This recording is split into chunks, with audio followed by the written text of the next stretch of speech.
आजच्या ह्या कथेमध्ये मी तुम्हाला पांडुरंगाची अशी काही सत्य घटना सांगणार आहे जी ऐकून तुम्हालाही वाटेल की भगवान कळत नकळत आपल्या पाठीशी कायम असतो. एकदा एक साधा भोळा वारकरी वारीनिमित्ताने एकटाच पायी पंढरपुरास निघाला.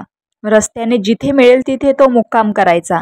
एका संध्याकाळी एका सावकाराने वारकरी रस्त्याने पंढरपुरास चालला आहे म्हणून रस्त्यात अडवले आणि आज आमच्या इथे मुक्काम करा असं त्याला विनवले.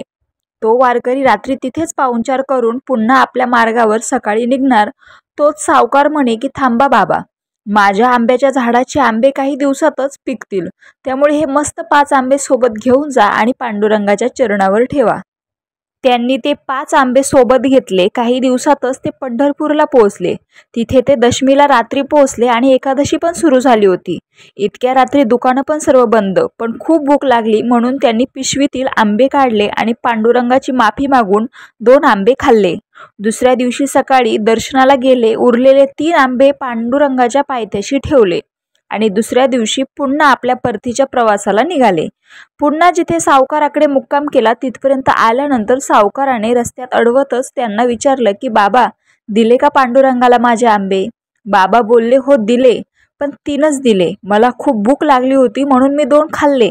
त्या सावकाराला खूप राग आला, पण राग शांत करून ते त्या वारकऱ्यास रात्रभर मुक्काम करा आणि मग सकाळी जा असं बोलले. रात्री अचानक पांडुरंग सावकाराच्या स्वप्नात आला आणि म्हणाले की तुझे 2 आंबे मला भेटले ह.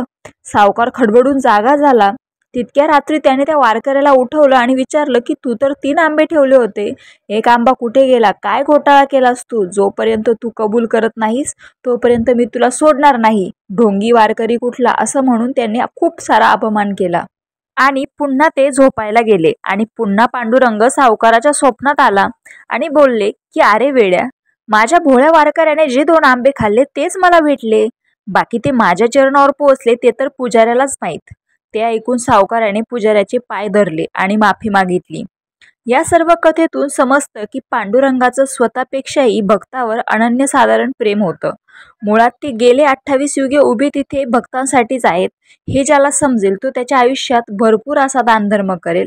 आणि तुम्हाला जर पंढरपूरला जायला भेटत नसेल किंवा तुम्ही ज्या देवावर श्रद्धा ठेवता त्या देवाचं दर्शन होणं शक्य नसेल, समजा केदारनाथ असेल किंवा बरेचसे आपल्या स्वप्नामध्ये अशा काही गोष्टी असतात ज्या आपण पूर्ण करू शकत नाही, तर त्यांच्या नावाने तुम्ही दानधर्म केला तर नक्कीच त्या देवापर्यंत पोहोचतो. त्यामुळे एकदम मनमोकळेपणाने तुम्ही वारकऱ्याला, प्रत्येक गरीब व्यक्तीला दानधर्म करत चला. तुमच्या पुण्यातही वाढ होईल आणि तुमची पूजा ही देवापर्यंत नक्की पोहोचेल. रामकृष्ण हरी.